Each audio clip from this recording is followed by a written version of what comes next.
اللہ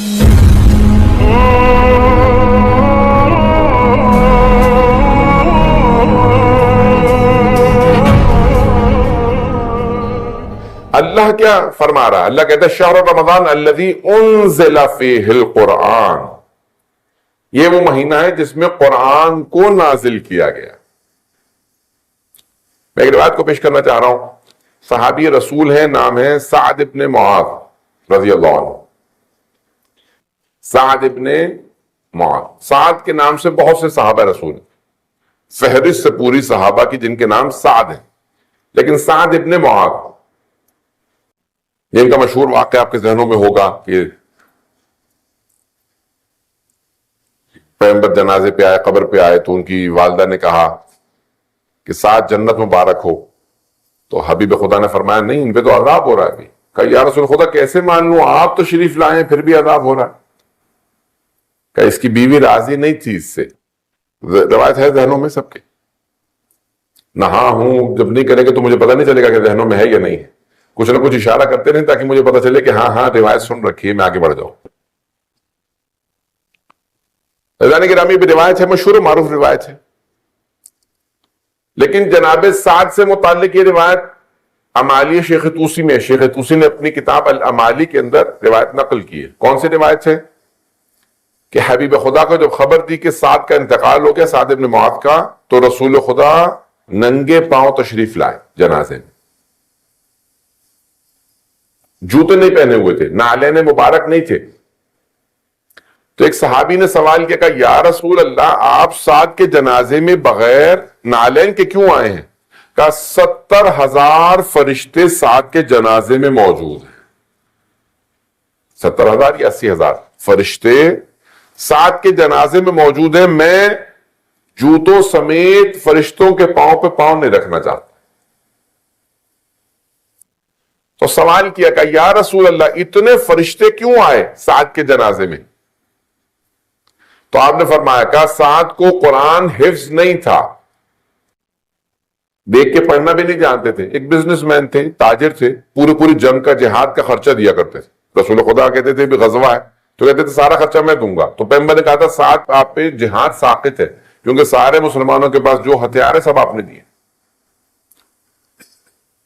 تاجر سے بزنس کے لیے جاتے تھے، اور روز دکان جو بھی ان کا باہر مدینے سے باہر کاروبار تھا۔ کہ سعد کو قرآن حفظ نہیں تھا، چند سورہ حفظ سے، لیکن سعد نے ایک معمول بنا لیا تھا، جیسے ہی صبح کاروبار کے لیے بزنس کے لیے گھر سے نکلتے تھے تو سورہ توحید کی، سورہ اخلاص کی یعنی تلاوت شروع کر دیتے تھے،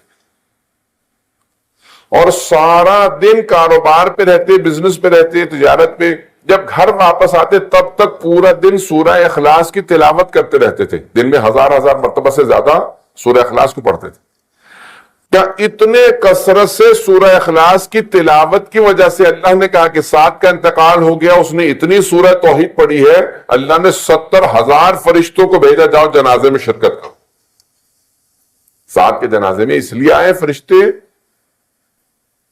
کہ وہ مسلسل سورہ اخلاص کی تلاوت کرتے تھے۔ بڑے بڑے علماء کہتے ہیں کہ طی الارض بھی حاصل ہوتا ہے سورہ اخلاص کی کثرت سے تلاوت کرنے میں۔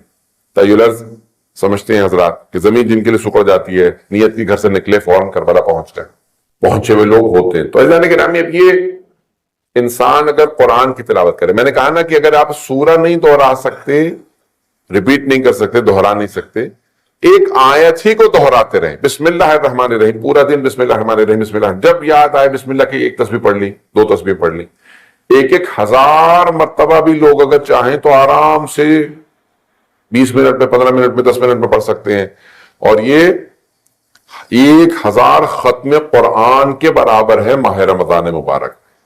عزیزان گرامی، اس مہینے کے اندر سب سے زیادہ ثواب قرآن کی تلاوت کا، اس کے بعد سب سے زیادہ ثواب کس چیز کا؟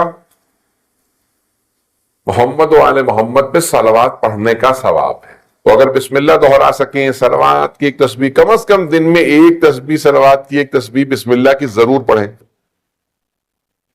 مرحوم علامہ طباطبائی صاحب المیزان، ذہنوں میں ہے نا سب کے، سید محمد حسین طباطبائی، علامہ طباطبائی، فرماتے ہیں کہ بعض اوقات صرف ایک صلوات جو پڑھ کے آپ اپنے مرحوم کو ثواب بخش دیتے ہیں، ہدیہ کرتے ہیں، میں نے یہ صلوات پڑھی اور اس کا ہدیہ میں نے اپنے مرحوم کو دیا۔